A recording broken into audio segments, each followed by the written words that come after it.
ReWAD. Yo, y'all don't focus on my 2 subscribers, please. Get y'all eyes away from the 2 subscribers. We are working. We are building. Boom. And here we at, man. Here we at, man. Yo, don't focus on my 2 subscribers. Don't do it. In fact, hold on. Let me just distract you with that shit. It's crazy how, you know what I'm saying? It's easy to be insecure when you're going through the thing that you're supposed to get over until you're over that shit. You know what I'm saying? Yeah, I was insecure about it. This, that, and the third. Yeah, I was scared. Yeah, I was kind of nervous. You know what I'm saying? It's easier to talk about it. Is the point I'm trying to make. While you're still going through it, it's a sensitive spot. So, but man, fuck it, man. You know what? I don't give a fuck. God, F it. I don't give a F. I hope they don't catch this and just like, you know what I'm saying? See me as some sort of unhinged party mouth kind of individual. Yo, I'm cleaning up my language. Don't mind me. ReWAD stuff, man. ReWAD stuff. Quick little education kind of a stream today. Not gonna lie. Quick little educative. You know what I'm saying? I'm gonna have to not mind that. You know what I'm saying? The whole little language. I'm self-conscious. I'm too self-conscious. You know what I'm saying? So I'm gonna actually try and make sure that I'm well put together, at least like with my language, bruh. You know what I'm saying? At least. You feel what I'm saying? So yeah, it's LLC talk today, ladies and gentlemen. Look at what I got. Look at this. Look at this. Look at this. Look at this. Look at this. By the thumbnails, we got LLC versus sole proprietor. You know what I mean? Learnathon. Ooh, look at that. It's a learnathon. It's a young tag. I'm trying to get going. So, learnathon is the tag to use for this here evergreen info segment. Age1, window 2. So age, I actually want to coin my shit. Like I'm big on wanting to be different. I'm big on appearing different. You know what I'm saying? Appearing unique. I fuck with that kind of thing. You know what I'm saying? I mess with that kind of thinking, that kind of mind frame. So instead of saying season 1, because this is a brand new sort of programming. You know what I'm saying? I don't know. Programming, basic sort of programming. So that's why it's, you know, I start a season from the beginning, because with AWAD, that's all worlds a day.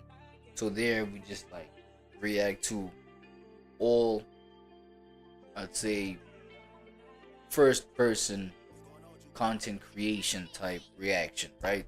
So this is ReWAD, this is reactive worlds a day.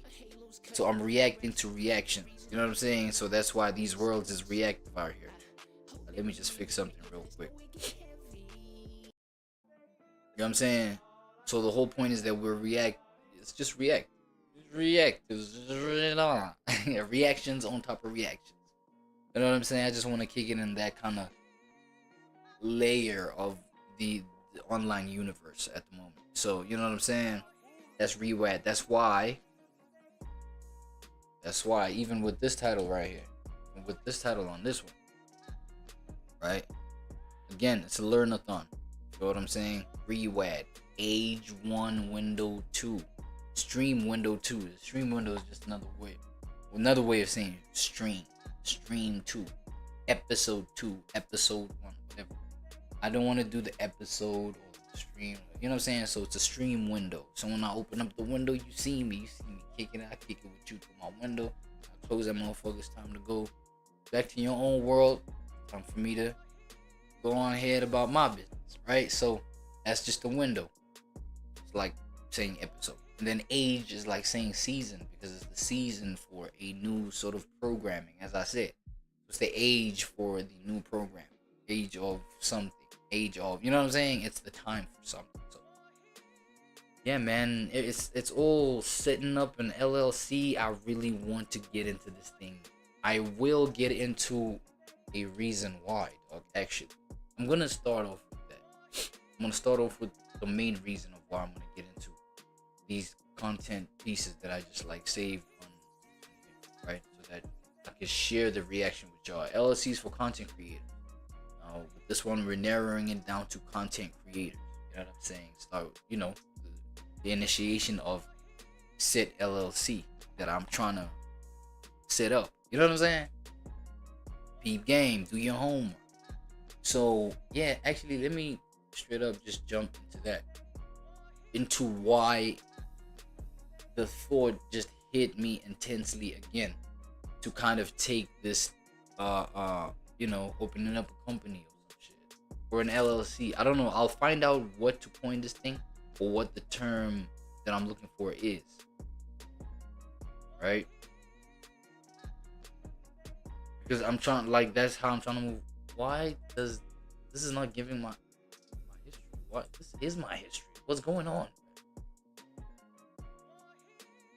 Wait, hang on. Because I was watching the thing on Meg G, on podcast and chill with Meg G. Feel me? I don't think I'm even subscribed anymore. Hold on. Let me just search it, bro.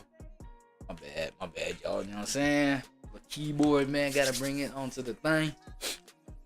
Podcast and chill with Meg G. Let me just do, man. Let me just do podcast and chill with Meg G. Podcast and chill with Mag G, latest episode. Maggie, what the fuck? Yeah, anyway, this one is the one I'm talking about. Yeah. So I want y'all to zoom in with me on how homie, his name is shit. I keep forgetting homie name. Wait, yo, my bad. Yo, my bad, bruh. Hold on. I gotta get it right, bruh. Sorry, dog. I gotta get it right. Zimasa Babaza Mustafa. That's our guy, dog. That's our guy. So, I just want to get to the segment where he breaks it down, like, where he just goes to that. Oh, influencers being taxed. So, if y'all want to go check out this video, it is, as I said, okay, this thing gotta get up there, bro. Stir me down here. Oh my god, not like that. Yes. Okay, Zamasa on texting influencers, right? Meg G, podcast and Meg G. Damn, podcast and chill with Meg G. It's a whole network now. That's why you get channel. Yeah. Well, there you go. Look at that. There we go. Podcast network. You know what I'm saying? So if y'all want to check that out, a little segment called influencers being taxed. So let's jump straight into it, man. So what he was doing? So let's have like fun. Like what the fuck?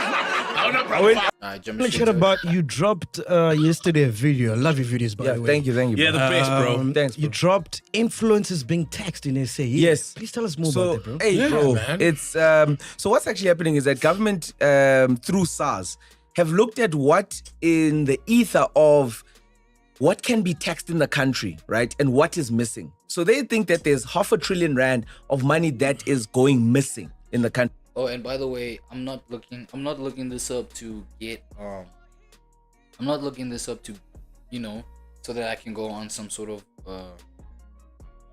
influencer journey, with this content creation thing.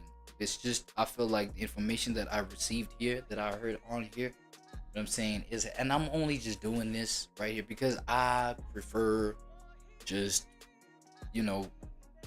purely reacting on stream, right? I don't like pre-watch video. I don't prefer doing it.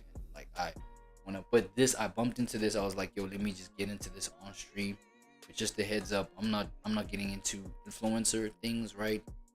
It's in another pocket, but that's also for you that's listening. That you don't have to be an influencer to get into this. It's like, I feel like content creation, right? Matter of fact, man, online type landscape type tapping into type market tap into, right? Basically, man, trying to tap into the online market in terms of business and things like that. So I feel like this could be valuable information for you too. right? Yeah, that's all I need to say. My bad. Country not being taxed.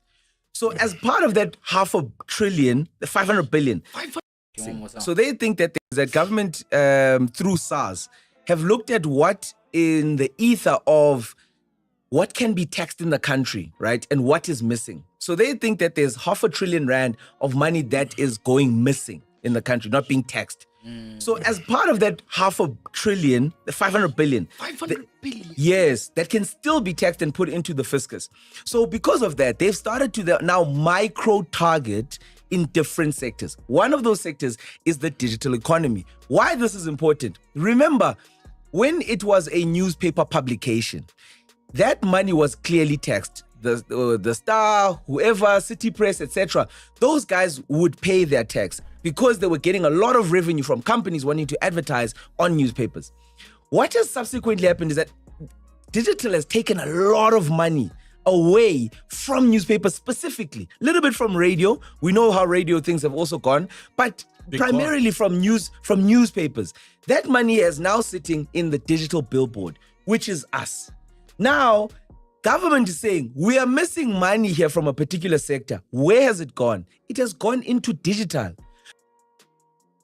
The digital billboard, right? Us, the content creators. So, But there's trillions of brands that go unaccounted for. Yo, trillions? Did he say? He said trillions. now they're saying, well, who in digital is making this money? Because the companies who dish out the contracts and the campaigns, they say, Tina, we can mark this off as an expense because we used contractors to deliver the product.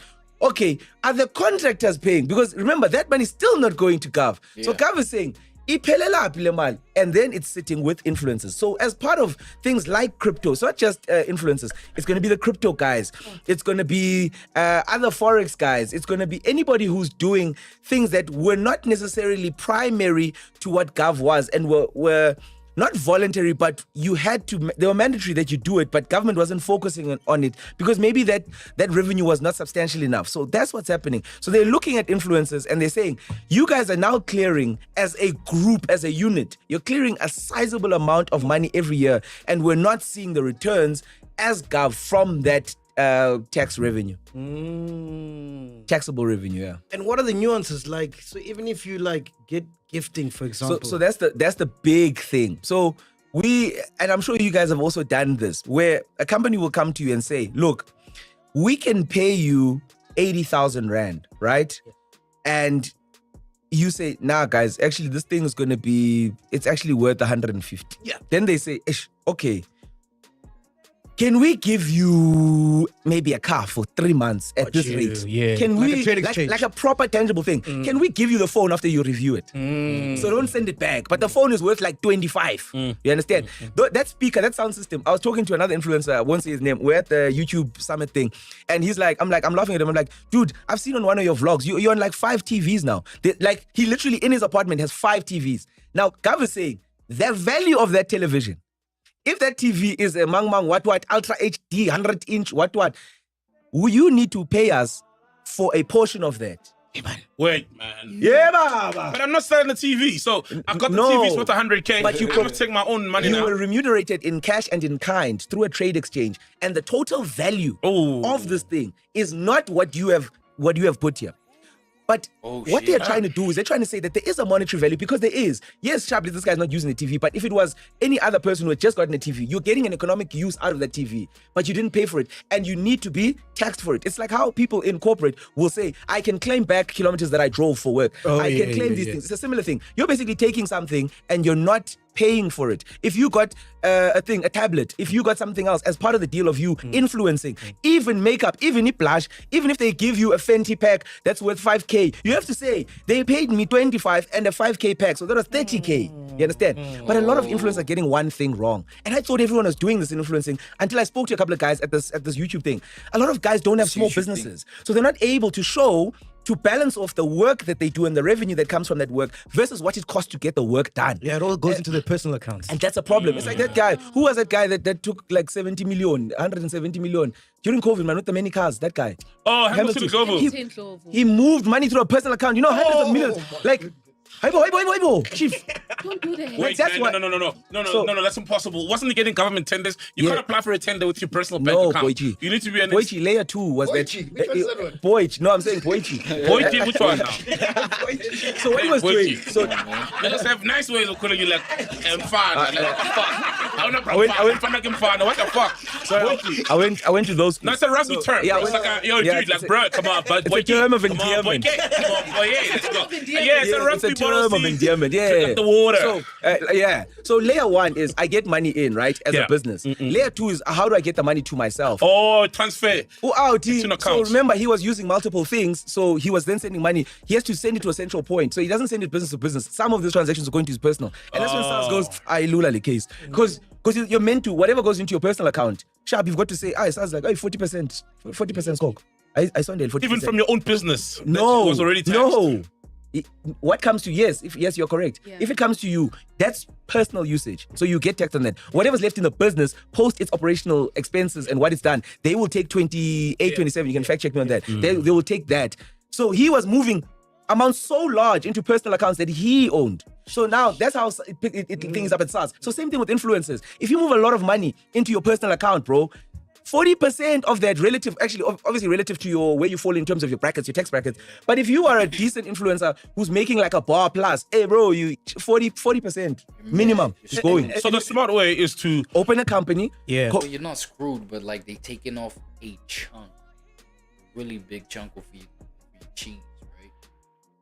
And depending on like I said, depending on your bracket, this, that, and the third, the effect of that chunk being cut off your cheese might make you act kind of strange or not. You know what I'm saying? Or the intensity of how you react to that might depend on that, for sure. Corporatize yourself as a Yeah. small business so that the money you spend Yeah. to go to the event, you can minus and say, I took Ubers. Yeah. I did this. I bought a lens. I did this. I did that. I did this. Minus it from my taxable income Yeah. so that you are able to say, guys, it was $1 million that came in revenue, but actually the taxable income is only 250K. So then they will only take from that on a scale for your business. And then you pay 'Cause yourself a salary. 100%. Then off that salary, you then pay your tax. Yeah.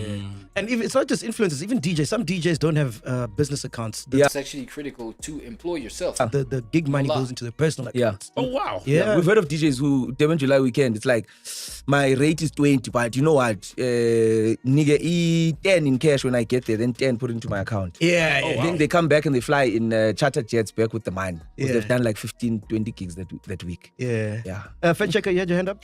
No, he was asking for the correct percentage that Yeah, so I feel like that was good game. Let me hear if they still cover that To point. ultimately pay after all of the deductions of your expenses and everything as an influencer. Let's hear. businesses get taxed. A standard company tax is 27%. Yeah, 27. Yeah. So that's what you 27. ultimately pay after all of the deductions of your expenses and everything as an influencer. So all influencers need to start seeing themselves as proper businesses because you are a business. Yeah. So basically, moral of that story, as I said, bro, it's like, yeah, take this thing, whatever it is, online. I'm talking like obviously to the market of people that like, well, that he's talking to, right? Influencers, but I'm going beyond that. I'm going content creators for sure. You know what I'm saying? For sure. Feel me? So it's like, yo, start seeing yourself as a small business. Think of business, period. You know what I'm saying? That shit could grow and develop into whatever colossal thing that eventually will be. You know what I'm saying? But it's like I don't know why I did that. But it's like, yo, it's crucial to start seeing yourself in that light. You know what I mean? Start moving that way. Well, at least, you know what I'm saying, so that you can be taxed accordingly. Feel what I'm saying? Accordingly, not crazily, unnecessarily. Feel me? Your manager, your bookings manager, or the PR manager that you work with, everybody, you can actually expense those from the amount of money that you get, your equipment that you use, the data that you use. If you shoot at home, you could, obviously within reason. This is not financial advice. Within reason, you can actually work out with a qualified, authorized tax practitioner. If you use and shoot at home, you could actually this is going to be controversial for a lot of people, and I'm going to see in the comments people, but you can actually minus some of your rent from that because you should Oh, know. yes. So all of these things work if you register a business, keep it in good standing, and let the money from campaigns go in there, and then what you expense comes out of that, so that your taxable income is less, because then you're able to show SARS, this is what's come in, but I've used this in the operations of myself as an influencer business. Your thoughts, Ghost Lady? No, I agree. Yeah. Yeah, I agree. Because I think that was my question was about the influencers. How are they going to be taxed? Exactly the breakdown. So I think you've explained it very well. So it's tough if you're going to be, for all of the people now that for maybe 2 to 3 years you've been getting like a couple M's into your things. Yo, you got a problem. Yeah. You better go volunteer yourself to start. Like, no, but I'm sure it's not that serious. But voluntary declaration is so important for people, guys. The honesty of it is that we don't know how SARS works. SARS doesn't want to take you to jail. They want money. So it's a good way to operate. So let me go there and genuinely speak to them and say, guys, this is the problem that I have. Yeah. I didn't know this. Then SARS says, let's work to fix it. Then if you have to start paying back 20K, 30K a month, you can then make an arrangement. Yeah. And then you are fine. Then you never have to be in Sunday world. Yeah. Or even have a telephone, like I know you can have a telephone conversation with them. Like you can call them. Yeah. And they'll explain it to you as well. So there's But many people- ways to actually get in contact with them. Yo, if you know, do your homework. If you're on Sunday work, yo, do your homework. But rather go in and sit in front of somebody with your information, with a tax practitioner, if that person can come with you, and you talk to SARS properly, slowly. You detail things. Slowly, you detail everything. Nah, I feel like, I find so much value in this chop up right here. I really find a lot of value in this chop up. It's great. It's great. It's great. It's great work. It's great work. I find it valuable. And if you do too, hit that like button, because we about to dive into it for real, right? Because it's not the first time I bump into, or it's not the first time I'm curious in this way, where it's like, I've heard of the whole LLC versus business, or company or whatever. You know what I'm saying? I at least heard there's a difference. You know what I'm saying? So number one, I'm trying to find out what is the difference, because I feel like it's something important that I need to tap into. You know what I'm saying? Especially if I'm going to take my motion serious. You feel what I'm saying? Want to get into that. So let's see what we're trying to get into for real. And if this is your interest, stick around. If not, you can try next door. You know what I'm saying? Try see if you will be better entertained next door. But right here, we're trying, you know what I'm saying? We're trying to put some structure in our motion. So now, since we know that is important, something important that we got to get into, I lined up a few videos on the communities tab, right? Now, since we know that that's important, what's the difference then? Like, is it an LLC? Is it a business? Is it a company? Is it a trademark? Like, what are these things, right? So therefore, I'm glad I bumped into Life Accounting right here, LLC versus sole proprietor. Pissing me off right now, man. LLC versus sole proprietor. Which is better for your business, right? Which one is better for your business, so you can stand on that business? Feel me? Because we try to stand on business. Shit, yo. You know what I'm saying? All right, let's hear it. Crystal A, CPA here, and a common question. Hey there, Crystal A, CPA here, and a common question I hear all of the time from new business owners is, should I be a sole proprietor or an LLC? As a business owner, you might be wondering which entity type will save you the most in taxes, right? Or you just might be confused on the entire idea of selecting an entity type for your business and why you should actually care. Either way, I completely understand, and in today's video, I plan on breaking down the key differences and similarities between operating your business as a sole proprietorship or operating your business as an LLC. Let's go ahead and dive in.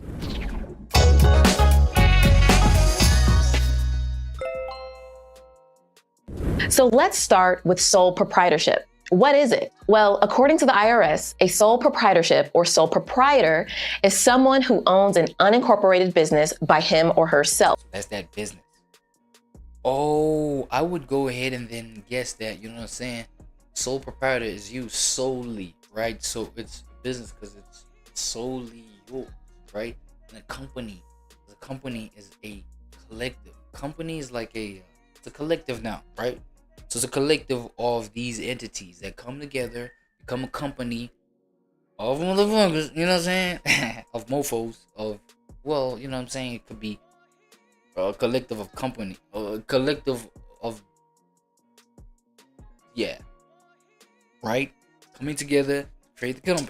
But more simply, That's as I said to you, because I pre-done the research a little bit, but I wasn't like, you know, engaged enough to really stick with the understanding. So right now we're about to get the clarity. Yeah. a sole proprietor is one person who earns money by selling a product or rendering a service. It is what you are One-man business. by default when you start your business. So there aren't any forms to file or any additional steps you need to take when operating a sole proprietorship. Furthermore, sole proprietorships aren't required to have a separate bank account or pay filing fees to get started. So in the eyes of the IRS, if you own a business by yourself, you are automatically a sole proprietor. Now, from a tax perspective, sole proprietors are treated as the same entity as their business, which means sole proprietorships are taxed at the same individual tax rate as its owner. And this also means that all of the earnings the sole proprietorship made is 100% entitled to the owner and should be paid out. And it is for this reason sole proprietorships are required to report all of the income they've earned on their owner's individual tax return and pay taxes on all of the business profits. There is not a separate business return for sole proprietorships. But sole proprietors also get to report all of their business-related expenses as tax write-offs, which would lower profits and the taxes due. In addition, you would report all of these business-related income and losses on an additional IRS form, Schedule C, and attach it to your personal income tax return. Now, in order to complete Schedule C, you would need your business name, social security number, or EIN if you have one, a business profit and loss statement for the tax year, and also any receipts or other source documentation for the tax write-offs you're planning to claim. In addition to Schedule C, if you're a sole proprietor and earned more than $400 during the year, you are required to file Schedule SE and pay Social Security and Medicare taxes. This form would also be attached to the owner's personal tax return. But once you figure out your total self-employment income, after all of the business expenses have been deducted from your revenue, you can expect to pay about 15.3% in self-employment taxes up to the first $142,800 of self-employment income. So up until now, you've learned that sole proprietorships are the default entity structures for individuals operating a business. So that's the default setting. And no paperwork is required to be filed to form them. And sole proprietorships are not considered separate entities from their owners and pay income taxes based on the owner's individual income tax rate. And in addition to those taxes, sole proprietors pay self-employment taxes if their income was over $400. Did you catch all of that? Now let's move on to LLCs. LLC stands for Limited Liability Company. And according to the IRS, an LLC is a business structure allowed by state statute. So there aren't any federal forms that you need to file to form an LLC. Instead, each state has different rules and regulations regarding LLCs. And for this reason, business owners who wish to have an LLC must file the appropriate paperwork, including filing fees, to the Secretary of State. So unlike sole proprietorships, becoming an LLC is an active process. It is not an entity structure by default. And you can also have more than one owner in an LLC, unlike sole proprietorships. Another fun fact is that an LLC owner is called a member, not a sole proprietor. Another difference is that LLC owners enjoy what's called limited liability. Limited liability is a type of legal protection where the liability of the business is limited to the amount the business owner invested in the business. Also meaning that the personal assets of the business owner are not at risk if the company is sued or fails. And the reason is because the LLC and the owner are considered two separate entities from a legal perspective. So if someone decides to sue your business, they are suing your business and not you, the individual. This also means that when you own an LLC, you should have a separate bank account for your business to keep your business and personal funds clearly separated. The Type shit, yeah, I heard that. opposite is true for sole proprietorships. Remember, sole proprietorships are treated as the same entity as their owner. So if someone sues your sole proprietorship, Suing they you. are also suing you, the individual, in which case your yeah. personal assets like your house are potentially at risk. All right, that was a lot of legal talk, but let's get into some of the tax implications of LLCs. Now, if you are one person who owns an LLC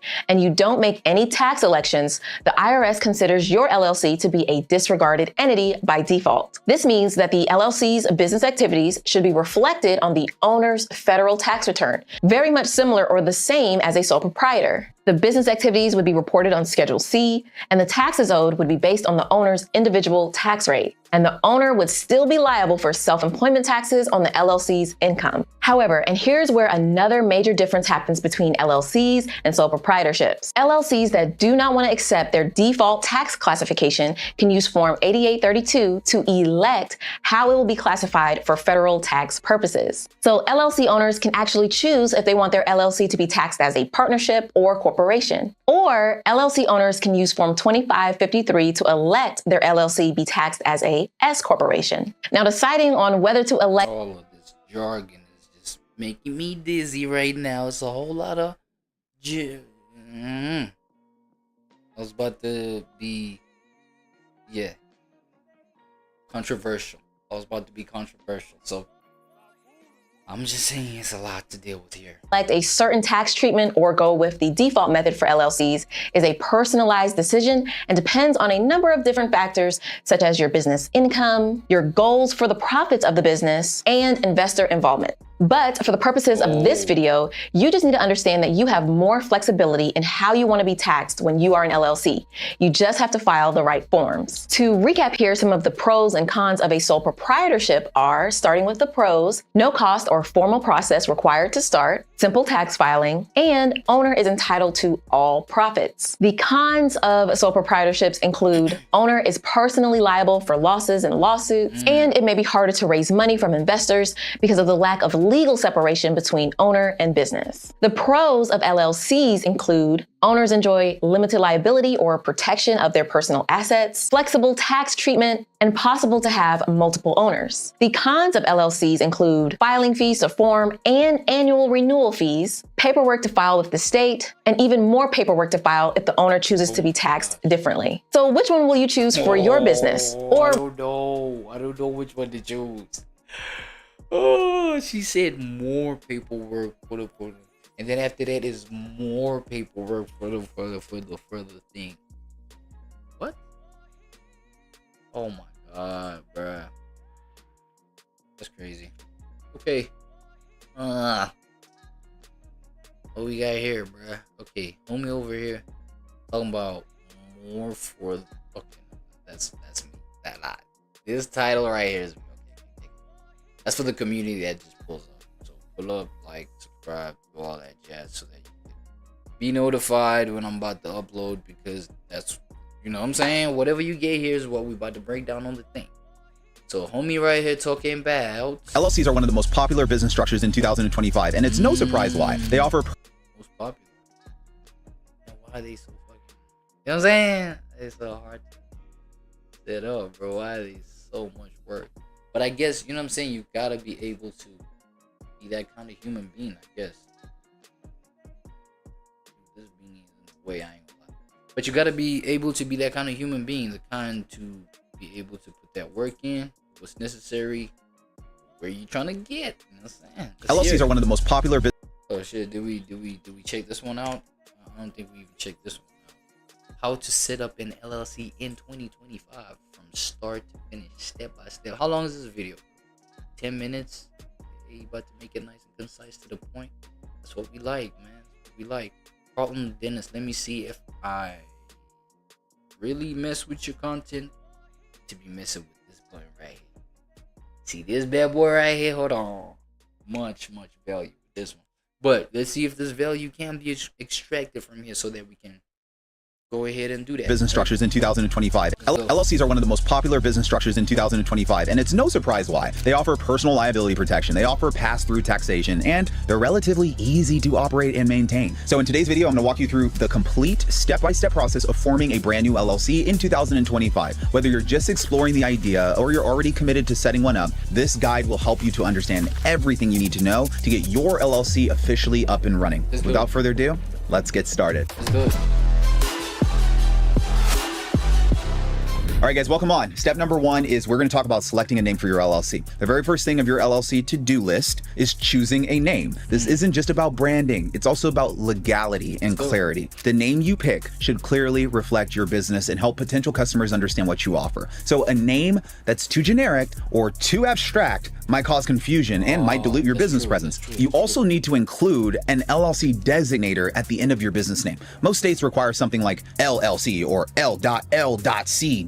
or limited liability company to be included. This indicates the legal structure of your business to the public. So for instance, if your company sells handcrafted furniture, something like Williams Custom Furniture LLC would be a great option because it lets customers know what your business does and it has an LLC designator. But don't forget, your desired name must be unique in your state. If another company already is using that name, you'll need to pick a different one. And most states have an online business name database that you can search. It also is a good idea. Send me online.llc. Let's do it.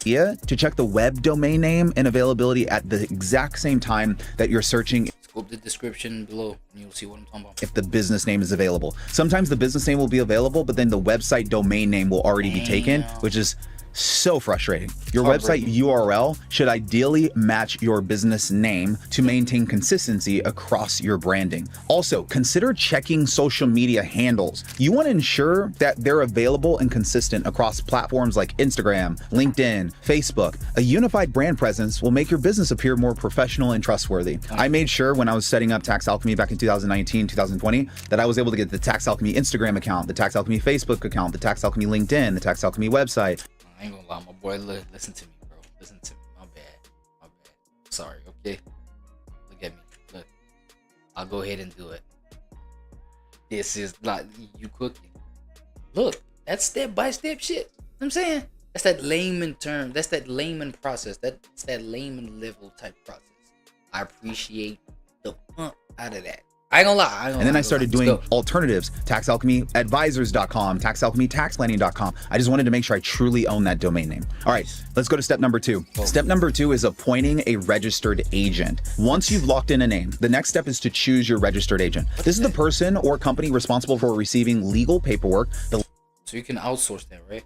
Legal tax notices, So you gotta develop it from the ground. and other official correspondence for your LLC. You can appoint yourself to be the registered agent. You can also appoint another member of your LLC or hire a registered agent service. Registered agents can be particularly helpful if you're registered in a state where you don't live or operate physically. The agent must have a physical street address. It cannot be a PO box in the state where your LLC is registered. Now, many entrepreneurs choose to register in business-friendly states like Delaware, Nevada, Wyoming, even Alaska. If you're going that route but don't reside there, a third-party registered agent service can be useful for you. These services usually cost between $50 a year upwards to $300 per year, depending on your provider. Now, also keep in mind, your registered agent must be available during normal business hours. So choose someone reliable if you don't go with a professional service. If your agent misses a critical legal notice, you could lose a court case by default. So be aware of that. Here's step number three that I want you guys to be aware of. Now that you have a registered agent, you did the research to figure out the name and domain,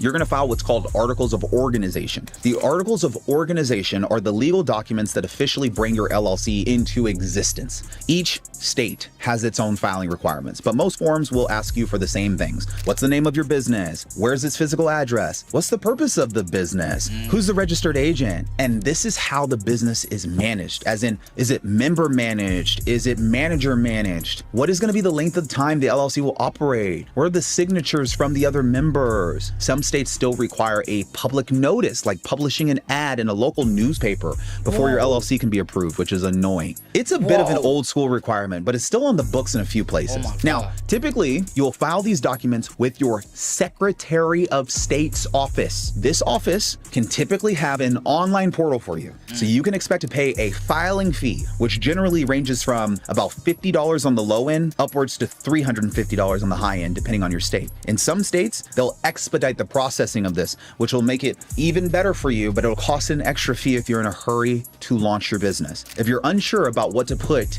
in your articles of organization, many states provide templates for you or guidelines to follow that you can download offline or use ChatGPT, to be honest with you. You could also consult with a business attorney. Shit, bro, I'm talking about like this ChatGPT thing, this, you know what I'm saying? AI. Oh my God. 2025 AI, okay, we should be covered on it. You know what I'm saying? It should not be that much of a nightmare. I'm gonna lie. Or with a tax professional, if you're dealing with a more complex setup, maybe you have multiple partners, maybe there's going to be an exit event, you want to establish the operating agreement and the articles of organization ahead of time, which leads me to creating an operating agreement. Do that ahead of time. I'm taking these notes. Step number 4 is creating an operating agreement. Even though most states don't legally require an operating agreement, having one is a smart move if you're a business owner that wants to protect your business. This document outlines how your LLC will function, who's the ownership, what's the percentage of ownership, what's the voting rights, what's the distribution of profits, and procedures for what happens if someone wants to leave the company. It acts as a playbook for your business, and it helps prevent misunderstandings and legal issues that can happen down the road. Now, this is especially important if you have multiple members involved in your business. You want this operating agreement to be ironclad from the onset of your business being started. It's helpful if you're ever applying for business credits too, or going through some type of legal dispute. And it shows how decisions are made within your company. Even if you're a single member LLC, having an operating agreement in place can make your business look more legit. Oh, even if you're a single member of an LLC, so you can be one man operating over here. Damn, but imagine the work. Imagine you're operating that. Imagine you're trying to get this content together. Imagine you're trying to monetize the things. Imagine you're trying to organize it. You know what I'm saying? The rollout of everything, just the social media splash that you gotta get going on. You know what I'm saying? I mean, I ain't a nobody. I am a nobody in this thing so far. Right? Don't got no team. So it has to happen. Golly. Whoop-de-doo. Legitimate to banks, to investors, to lenders. It also reinforces the separation between you and your business for liability purposes, which can be important in a courtroom. In a courtroom, they're going to ask for all this information, by the way. So an operating agreement can help clarify how new members can join the company, how decisions are voted on, and what happens in the event of a deadlock or an internal disagreement. So these terms are easier to agree upon at the beginning, before any conflict arises. Having these guidelines in writing will protect your LLC's long-term stability. Trust me on this, you really don't want to skip this step. If you do, it can be a nightmare down the road. If something goes wrong with your LLC, tax professionals typically have to deal with the nightmares on phone calls with partners that didn't do all this up front. I'm going to solidify this by saying, if you are going to go into partnership, please make sure that you establish your operating agreement with an attorney before moving on. Here's step number 5. Step number 5 is obtaining an employer identification number, or an EIN number.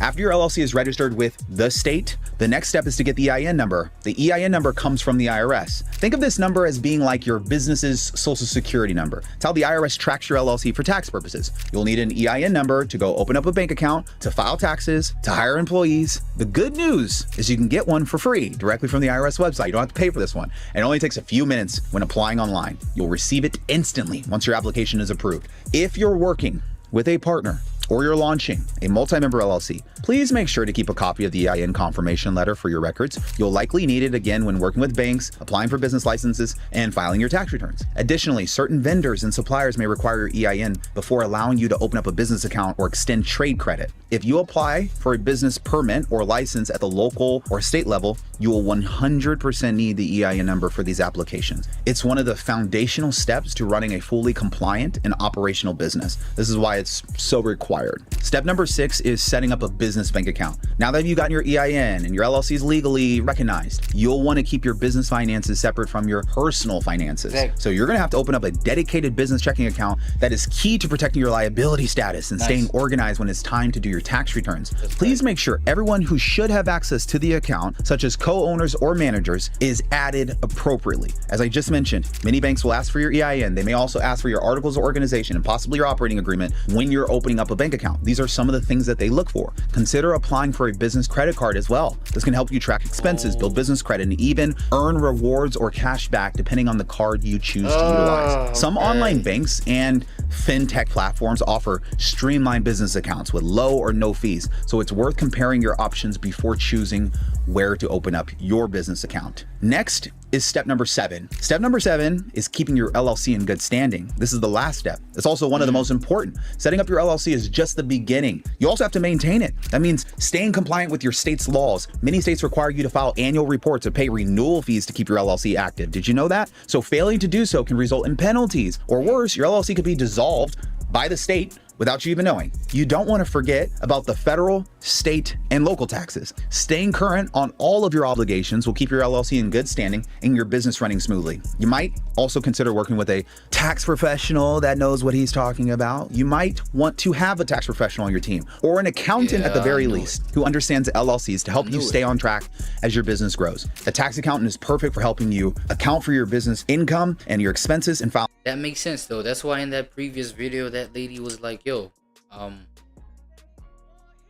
you know, by default, when you start, you know what I'm saying, your own little journey into, you know, self-employed, being self-employed, whatever the case.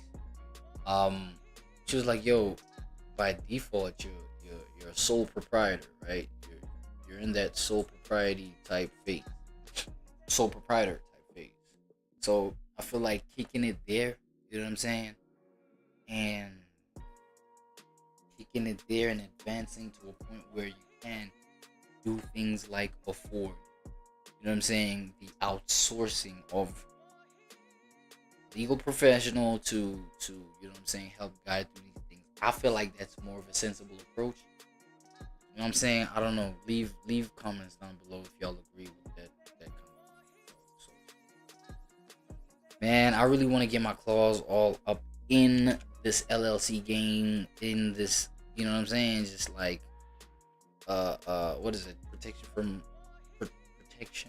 from some shit.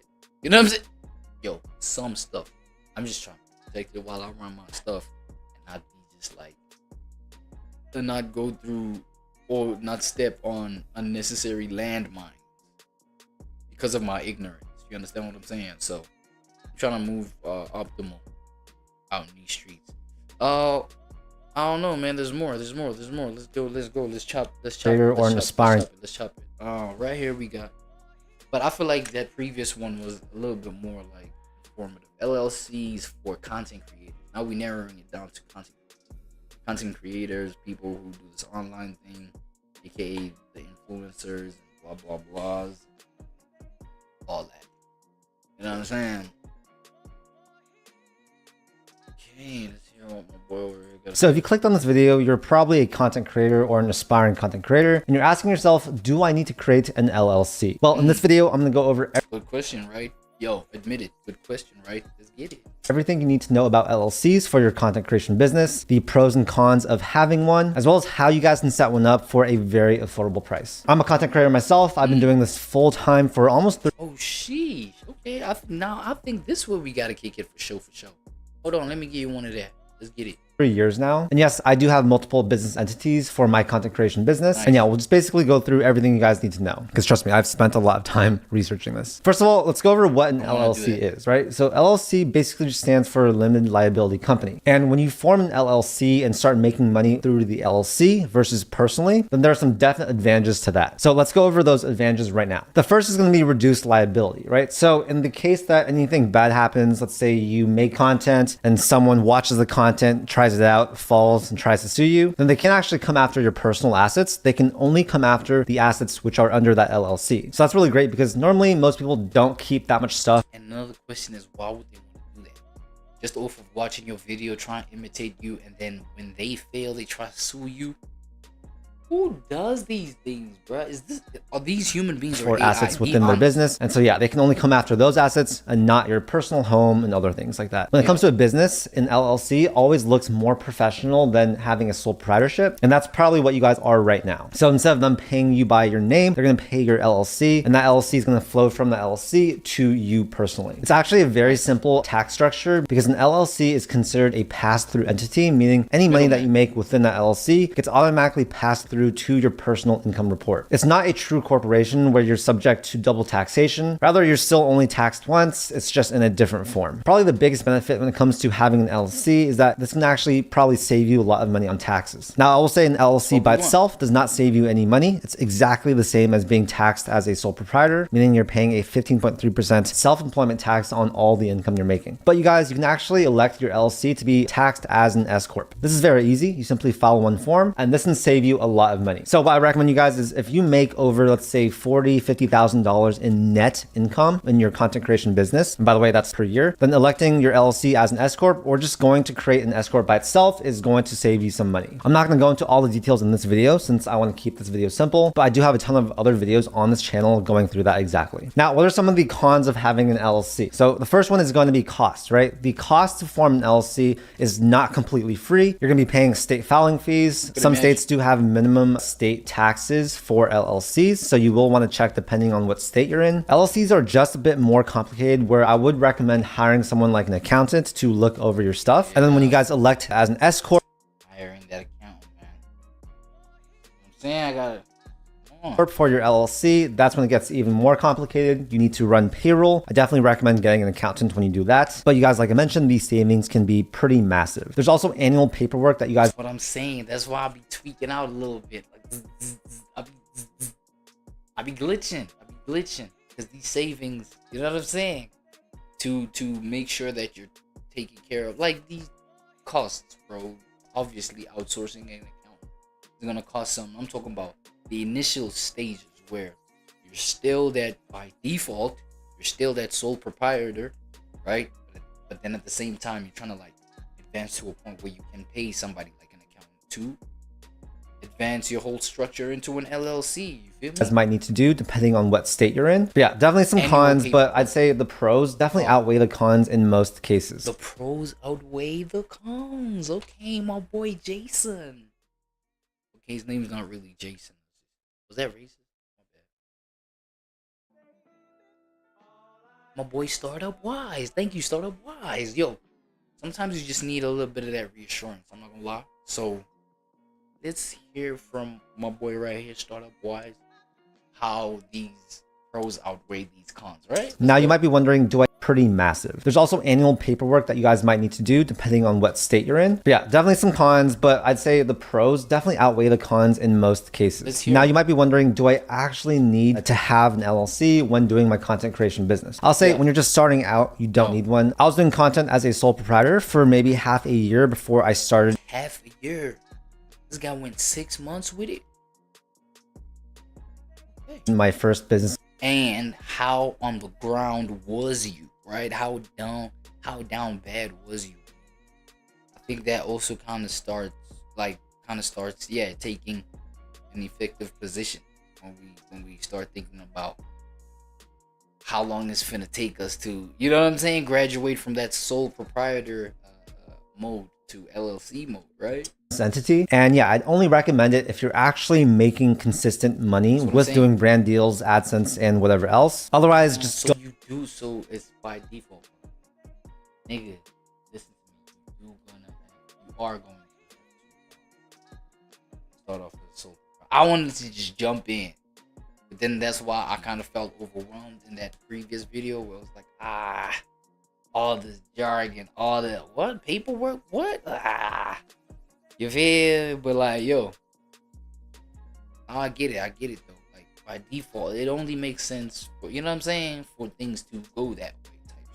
Go as a sole proprietor, it's not going to be worth the hassle of creating an LLC. Once you get to that $40,000, $50,000 net income mark, that's when I recommend creating an LLC taxed as an S Corp or just going to create an S Corp itself. And I'm not going to go over how to do that in this video, but I have a ton of other videos on this channel showing you exactly how to do that. And we will leave those links down below. And essentially, if you do want to create an LLC by yourself, there are a bunch of steps that you do need to take in order to do that. You'll need to choose a name. You'll need to find a registered agent. You'll need to create your operating agreement. You'll have to file your articles of organization organization with the state, and you'll have to stay in compliance for the entire year as well as recurring years. If you guys don't want to do all that work by yourself, which I don't recommend doing since it is pretty complicated and there's definitely steps that you can mess up on, then I just recommend using a platform like InkFile. I've made most of my business entities on InkFile myself, and it's by far the most affordable and simple way to actually create your LLC. If you guys click on the link down below, it's going to take you to this exact page, and from here you can click Start My Business, and it's literally going to walk you through the exact steps to create your LLC. You'll select your state, and yeah, for most of you guys watching this, I definitely recommend just going with the gold plan. This is going to be the right plan for 99% of you guys watching. It just comes with everything that you need. The silver one, I know it's a little bit cheaper, but trust me, you're going to wish you went with the gold plan. And then if you really want to ball out, you guys can go with the platinum plan. But yeah, these prices, it's going to depend based on your state. But yeah, overall, if you want to simplify your life, if you want to do this correctly, I just recommend creating your LLC through a platform like InkFile. Another thing that you guys should know is that when you do set up an LLC for your content creation business, you're going to want to set up a business bank account. This is super important because you do want to separate your personal things from your business assets. And yeah, if you don't, then they can actually come after your personal assets if you do get sued. So basically how I structure my business is I have my main business entity, which is actually an S Corp. This is where all the money flows into. So yeah, for you guys, this can be your S Corp or it can be an LLC, depending on whichever makes sense for you at the time. All that money goes into that business entity and then it flows from there into my own personal tax return. That's because an S Corp and LLC, they are both pass-through entities. Now within that business, I can take as many deductions as I want. I use the business credit card to purchase cameras, mics like this, computers, anything that helps me create income. And so essentially you have money coming in from, let's say, brand sponsors, ad revenue, affiliate deals, whatever. That gets counted up. And then you also have your expenses within the business. So that's anything that you spend that helps you make money. So like I said before, this microphone, my phone, this camera, anything like that. Or anyone doing a business meal, then that can actually be deducted as as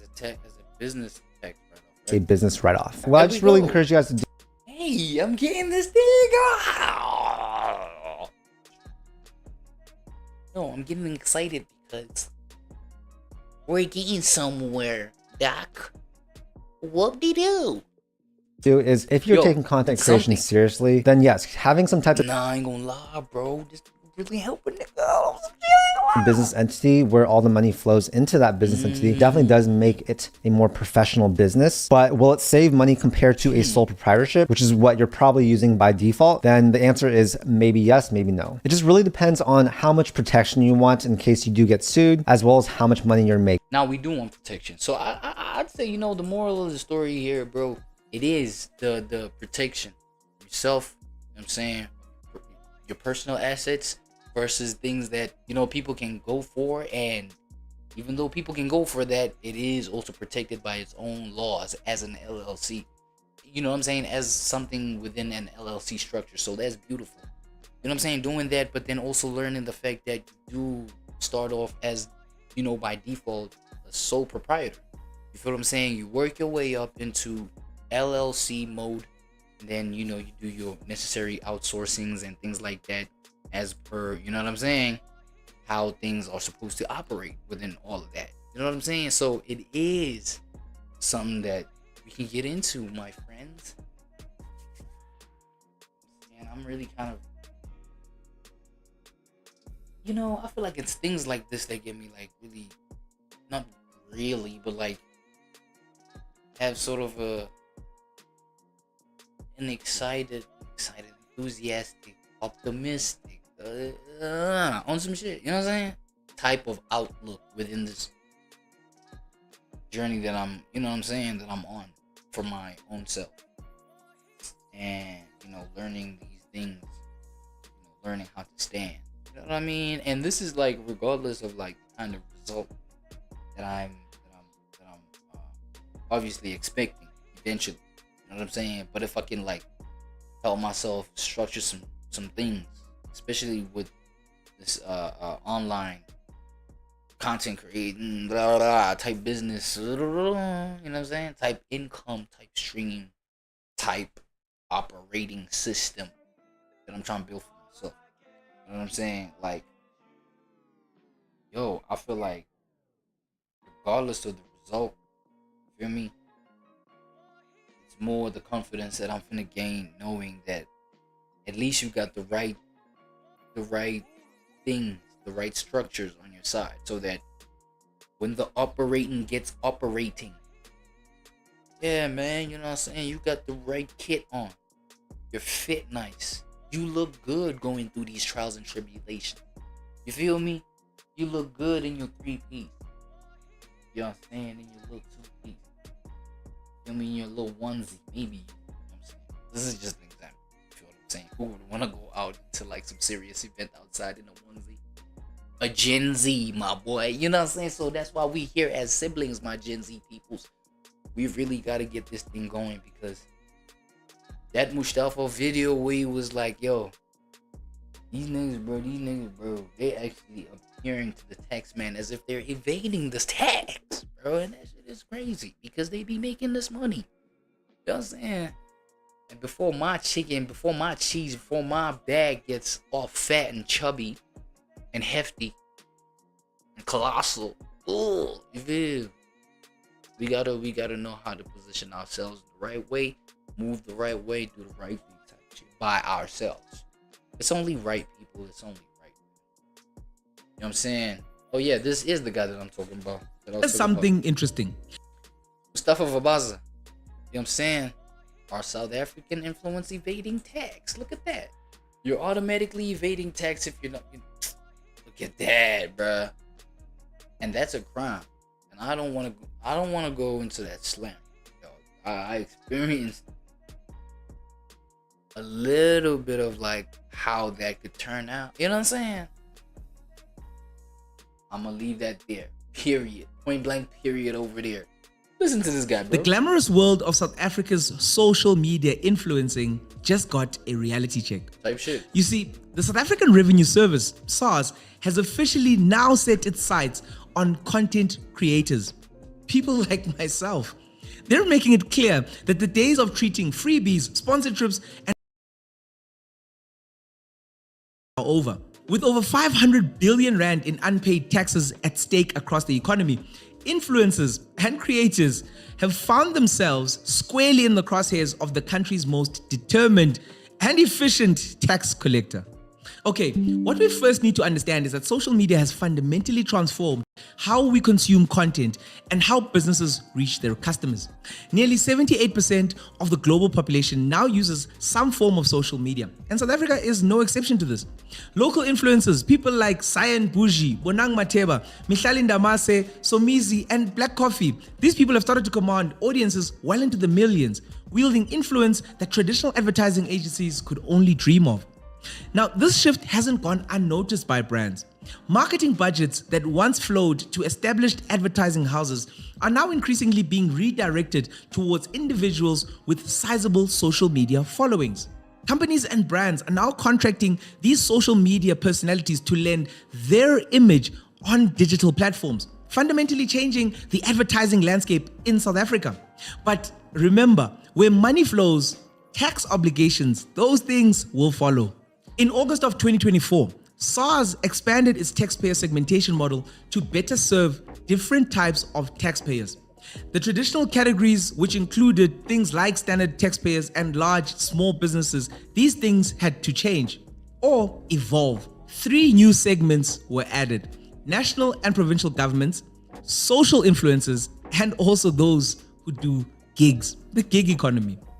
Now, this isn't just administrative housekeeping. SARS describes social influencers as modern entrepreneurs, people who operate as sole proprietors or independent contractors. These are your technologically savvy individuals who have identified a niche in the market, a niche that they can now provide a generalized offering that leverages their social media followings. I'm an influencer. Now, in other words, SARS now officially recognizes influencing and content creation as a legitimate business activity, and this means that there are now tax obligations that come with that. According to the South African Institute of Taxation, SARS is eyeing more than 500 billion rand, half a trillion, in unpaid taxes across the entire economy. Now, unfortunately, online creators and influencers have been flagged as one of the key areas where compliance has rather lagged. Experts believe that SARS could collect even more from influencers once the full scope of undeclared income starts to become clearer. To understand why SARS is so focused on this creator and influencer sector, it's crucial to grasp just how much money is flowing through South Africa's influencer economy. The earning potential is substantial, and it varies dramatically across different platforms and even across different follower accounts.